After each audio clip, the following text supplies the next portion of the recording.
গাইবান্ধার পলাশবাড়ীতে বিএনপি ও জামায়াতের নেতাকর্মীদের দফায় দফায় ধাওয়া পাল্টা ধাওয়া ভাঙচুর ও ইট পাটকেল নিক্ষেপের ঘটনা ঘটেছে। এতে উভয় পক্ষের অন্তত 10 নেতাকর্মী আহত হয়েছেন। বুধবার সন্ধ্যা 7টা থেকে রাত 9:30 পর্যন্ত শহরের চারমাথা মোড় উপজেলা পরিষদ গেট এলাকায় এই ঘটনা ঘটে।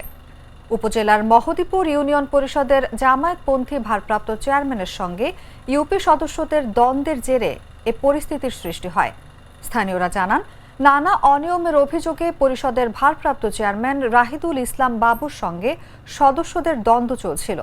এরই ধারাবাহিকতায় সোমবার পরিষদের সদস্যরা চেয়ারম্যানের অপসারণ চেয়ে ইউএনও বরাবর অনাস্থা প্রস্তাব আনেন। বিষয়টি নিয়ে শুরু থেকেই বিএনপি নেতারা ইউপি সদস্যদের পক্ষ নিলে বুধবার বিকেলে উপজেলা পরিষদ এলাকায় জামায়াত নেতাদের সঙ্গে বিএনপি নেতাদের বাকবিতণ্ডা হয়। এর জেরে সন্ধ্যায় উভয় পক্ষ লাঠিসোঁটা ও দেশীয় অস্ত্র নিয়ে চৌমাথা মোড়ে অবস্থান নিয়ে ধাওয়া পাল্টা ধাওয়া ও সংঘর্ষে লিপ্ত হন।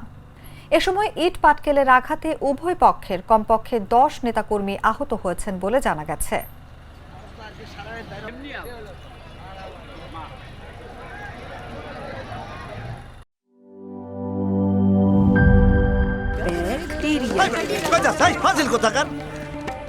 দেখছেন ব্যাকটেরিয়া ফিলাকে ব্যাকটেরিয়া ফিলা বানায় ফেলাইছে। বলবেই তো, আপনি তো বাড়িতে ব্যাকটেরিয়ার চাষ করেন আর বাড়ির সবাই মিলে তাই খান।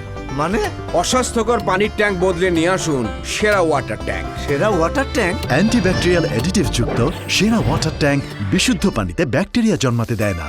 কি বুঝলেন? বুঝলাম, সেরা হলো ব্যাকটেরিয়া মুক্ত দীর্ঘস্থায়ী ওয়াটার ট্যাঙ্ক। সেরা ওয়াটার ট্যাঙ্ক ব্যাকটেরিয়া মুক্ত দীর্ঘস্থায়ী ট্যাঙ্ক।